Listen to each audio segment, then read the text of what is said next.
Good morning students. आज हम बात करेंगे क्लास 8 के टॉपिक चैप्टर 3 की अंडरस्टैंडिंग क्वाड्रिलेटरल। देखो, क्वाड्रिलेटरल का मतलब होता है जिसकी चार साइड्स होती हैं, ठीक है। क्वाड्रिलेटरल, हर एक क्वाड्रिलेटर जिसकी चार, कोई भी एक फिगर जिसकी चार साइड्स हैं वो सारे क्वाड्रिलेटरल हैं, ठीक है। हो सकता है कि वो स्क्वायर हो या रेक्टेंगल हो या कोई भी शेप हो, जिसकी चार साइड्स हैं वो सारे क्वाड्रिलेटरल हैं। ये चीज समझ आ गई, सिंपल सी चीज है। अब इसके बाद है, देखो इस चैप्टर में आपको कुछ कम से कम कुछ इंपॉर्टेंट बातें हैं जो आपको चैप्टर से पहले पता होनी चाहिए, जैसे कि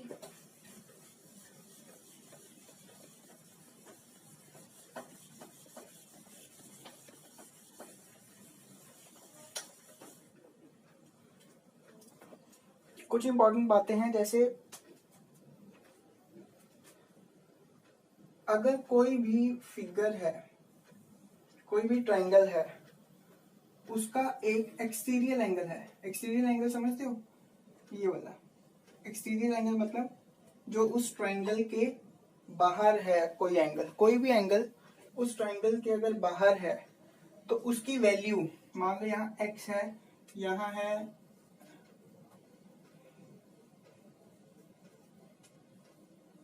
ये है, ठीक है। अब मान लो मैंने इसकी वैल्यू बतानी है, इस x की।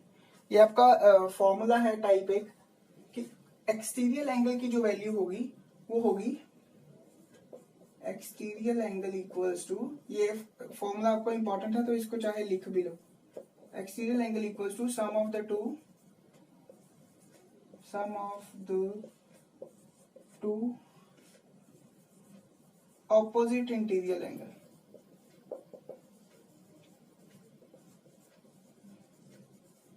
ठीक है, ये बात समझ आई। अब इसकी मतलब क्या है, इस लाइन का sum of the two opposite interior angle, ये है एक्सटीरियर एंगल।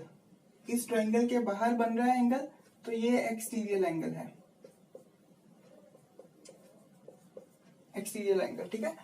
अब इसके बिल्कुल साथ वाला जो एंगल बनेगा वो ये वाला एंगल बनेगा, पर ये वाला एंगल है इंटीरियर एंगल, ठीक है। पर ये इसके साथ वाला इंटीरियर एंगल है, इस एक्स के साथ में लग रहा है और अंदर वाली साइड है तो अंदर इंटीरियर एंगल पर इसके साथ वाला।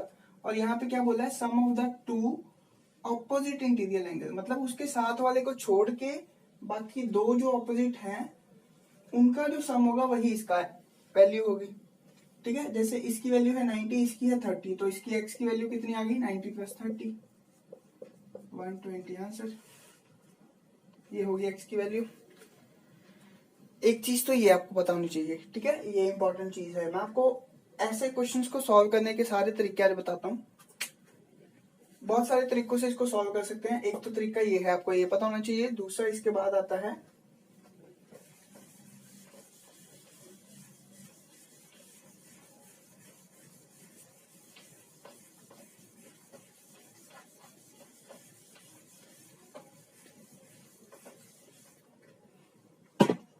एक और चीज आपको जो पता होनी चाहिए इंपॉर्टेंट।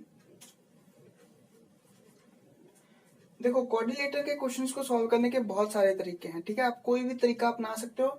मैं आपको कुछ कुछ चीजें बताता हूँ, जो आपको तरीका पसंद आया वो आप अपना सकते हो, ठीक है। एक तो आपको ये चीज पता होनी चाहिए कि एक ट्राइंगल अगर है हमारे पास, ये सारी चीजें इंपॉर्टेंट है बच्चे पूरे टॉपिक के लिए। तो इनको अगर आप उतार लो, लिख लो या समझ लो, जैसे भी आप करना चाहो तो ये कर लेना, ताकि आपको बाद में ये चीज ढूंढनी ना पड़े, बार बार वीडियो ना देखना पड़े, एक बार में समझ आ जाए। एक कोई भी ट्रायंगल है, अगर उसका कुछ भी एंगल्स हैं, मान लो एक्स वाई जेड ही कुछ एंगल हैं इनके, ठीक है, कोई भी इनके एंगल है, इन तीनों का इक्वल जो होगा, ट्रायंगल की बात हो रही है, ट्रायंगल मतलब जिसकी तीन साइड्स हैं, वो हमेशा 180 ही होगा। ये सबसे इंपॉर्टेंट बात है। इससे बहुत सारे सम सॉल्व होंगे, वो कैसे होंगे मैं बताऊंगा, ठीक है आपको। देखो, कोई भी ट्रायंगल है, उसके तीनों एंगल्स का मिला के 180 ही बनना चाहिए, उससे ज्यादा या कम नहीं हो सकता, ये फाइनल है। जैसे अगर इसकी जगह होता 40, इसकी जगह होता 100, ठीक है। और पूछ लेते हैं आपसे z की वैल्यू बताओ। तो आपको पता है ये तीनों का टोटल कितना होना चाहिए, 180। इसकी वैल्यू एक की आ गई 40, दूसरे की आ गई 100, तीसरे की अगर z है, तीनों का सम 180 होना चाहिए। यहाँ पे चाहे आप साइड में, और इस चैप्टर को सॉल्व करोगे ना तो साइड में कुछ ना कुछ लिखना है। यहाँ पे क्या लिखना है, जैसे यहाँ पे आपको मैंने क्या बताया कि एक ट्रायंगल का सम कितना होता है, 180 डिग्री। तो यहाँ पे लाइन आ जाएगी sum of the angle equals to sum of the angle of triangle is equals to 180 degree. ये हो गई एक लाइन। उसके बाद ये समझ आ गया, इनको प्लस करो, 40 plus 100 140 plus z equals to 180, z की वैल्यू आ जाएगी। अब देखो एक तरीका ये भी हो सकता है कि इसको आप इधर ले जाओ, उससे साइन चेंज हो जाते हैं। अगर आपको ये नहीं पता तो आपने ऐसा कोई वेरिएबल आ जाए ना, ए बी सी का कोई भी आ जाए, उसके साथ जो भी है उसको हमने खत्म करना होता है। तो जो भी आ रहा हो उसके साथ वाला, उसका ऑपोजिट साइन वाला वही नंबर लिख लेते हैं, उसके ऑपोजिट साइन वाला। ये है प्लस का 140, तो हम दोनों साइड माइनस का 140 कर देंगे। ये हम कर सकते हैं, सबट्रैक्ट 140 बोथ साइड।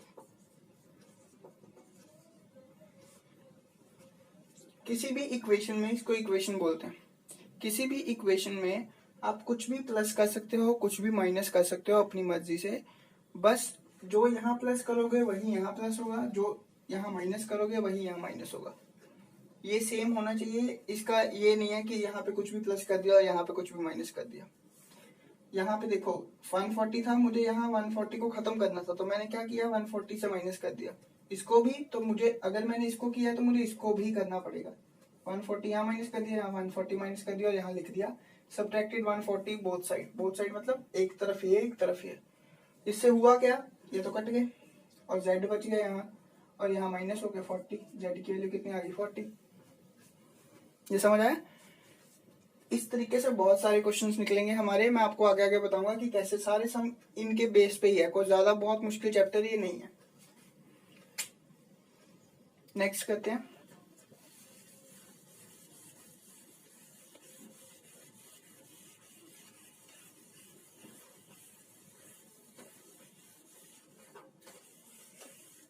ओके, अब ये टॉपिक जो है ये है अंडरस्टैंडिंग क्वाड्रिलेटरल। क्वाड्रिलेटरल वो होता है, मैंने थोड़ी देर पहले अभी आपको बताया है, क्वाड्रिलेटरल वो होता है, क्वाड्रिलेटरल जिसकी 4 साइड्स हों, कैसी भी हों 4 साइड्स, बस 4 साइड्स होनी चाहिए। ठीक है, जिसकी भी 4 साइड्स हैं वो सारे क्वाड्रिलेटरल हैं। ये चैप्टर ही क्वाड्रिलेटरल बेस्ड है। और मैंने आपको क्या बताया था कि एक ट्रायंगल अगर है तो उसके तीनों एंगल्स जो हैं उनका टोटल कितना होगा। अगर यहाँ ए बी सी है तो इनका टोटल कितना होगा, ए प्लस बी प्लस सी 180 ही होगा। ये फाइनल है। अब देखो मैंने आपको मान लो एक फिगर दे दिया 4 साइड्स का। अब मैं आपको बताता हूँ इसका फायदा क्या है। मैंने आपको 4 साइड्स का एक फिगर दे दिया और आपको बोला कि ये है जी 40, ये है 60, ये है x और ये है 30। तो x की वैल्यू बताओ। ठीक है, आप क्या कर सकते हो, मैंने क्या किया, मैंने ना यहाँ पे एक लाइन ड्रॉ कर दी अपनी मर्जी से। ये लाइन ड्रॉ कर दी। अब इस लाइन ने क्या किया, एक ये ट्रायंगल बना दिया और एक ये ट्रायंगल बना दिया। अब ये ट्रायंगल बनाने से हुआ क्या, क्योंकि ये लाइन बीच से जा रही है तो इसने इस एंगल को दो पार्ट्स में बांट दिया। यहाँ पे 20 हो गए, यहाँ 30 थे तो यहाँ हाफ 30 का हाफ कितना था 15, यहाँ 15 हो गए।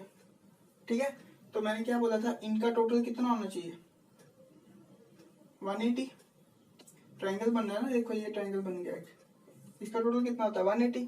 तो यहाँ से भी आप आंसर निकाल सकते हो कि ये दोनों निकल गए हैं। तीसरा कैसे निकलेगा, 20 plus 15 plus x equals to 180 और यहाँ पे लाइन आ जाएगी sum of the angle of triangle is equals to 180। इन दोनों को प्लस किया 35 प्लस एक्स इक्वल्स टू 180। अब जैसे यहाँ पे पिछले क्वेश्चन में हमने क्या किया था कि मैंने एक्स वेरिएबल है, इसके साथ वाले को हटाना है, तो दोनों साइड 35 माइनस कर दिया, यहाँ भी 35 माइनस कर दिया, यहाँ भी 35 माइनस कर दिया, ये कट गए। x इक्वल्स टू हमारा आ गया 145। ये समझ आया क्वेश्चन? नेक्स्ट क्वेश्चन करें।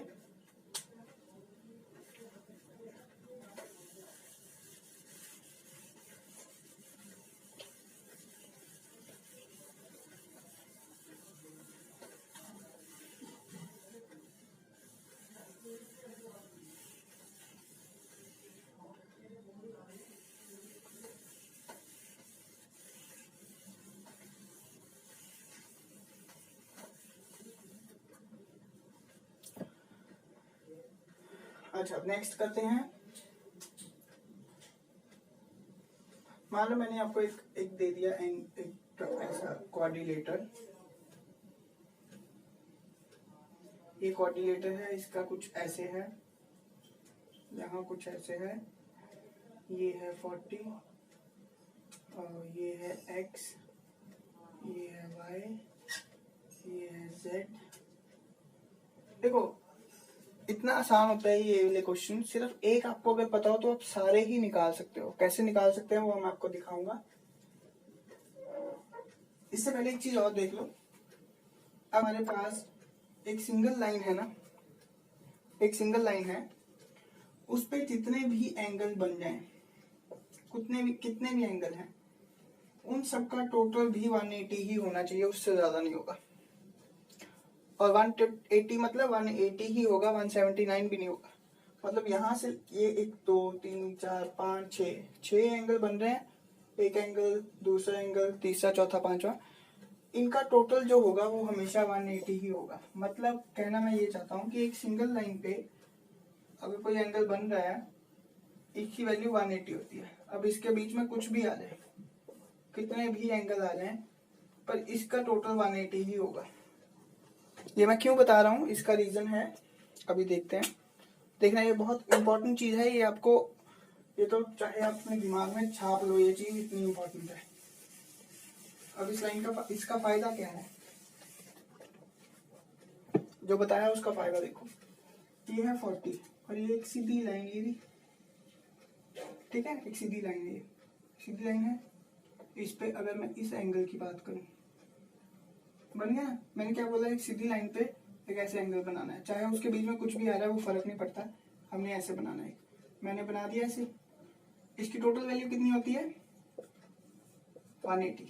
180 में से इसने कितना ले लिया, 40, तो इसके पास कितना आएगा, समझ आया? एक सीधी लाइन के पास 180 वैल्यू है, जितने मर्जी उसमें एंगल बन जाए उसकी वैल्यू 180 है। उसमें से इस एरिया ने, अब ये सिंगल लाइन थी, इस पे ये एंगल बना, इतने की वैल्यू 40 है, और इस टोटल की वैल्यू हमें पता है कितनी है, 180। 40 इसके पास है, 180 टोटल है, तो इसके पास कितना होगा। मान लो ये दो भाई है, ठीक है, एक ए है एक बी है, ये राम शाम है। मान लो ए के पास 40 रुपीज है, मेरे पास टोटल 180 रुपीज थे, मैंने ए को 40 रुपीज दे दिए, बी को मैं कितने पैसे दूंगा, माइनस करके देख लेंगे। माइनस करके देखा तो क्या है, 180 माइनस 40, तो बी को मैं कितने पैसे दूंगा, 140, तो इसके पास कितने हैं, 140। समझ आई ये चीज? सारे क्वेश्चन ऐसे ही निकलेंगे। लिखना कैसे वो मैं बता दूंगा, निकलने कैसे है। पहले अगर आप ऐसे भी निकाल दोगे तब भी आपका आंसर आ जाएगा। आंसर आ गया तो लिखना तो पैटर्न तो पता चल ही जाएगा, ये आना जरूरी है कि आया कैसे। ठीक है, अब एक क्वेश्चन और करते हैं। जैसे मान लो मेरे पास क्वेश्चन है,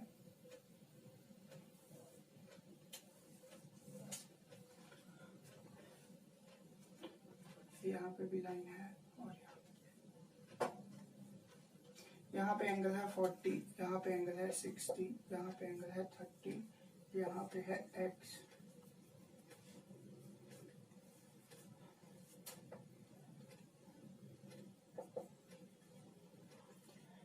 अब आपसे पूछा जाए x की वैल्यू बताओ, कैसे निकालोगे x की वैल्यू। अच्छा, अगर आपने 7th में पढ़ा हो ध्यान से, तो हमने एक एंगल पढ़ा था वर्टिकली ऑपोजिट एंगल, जो कुछ ऐसा था कि ये और ये सेम होते हैं, पढ़ा था। तो इस बिहार पे भी आप बोल सकते हो कि ये दोनों क्या होंगे, इसकी वैल्यू सेम होगी, तो x = 110 हो जाएगा।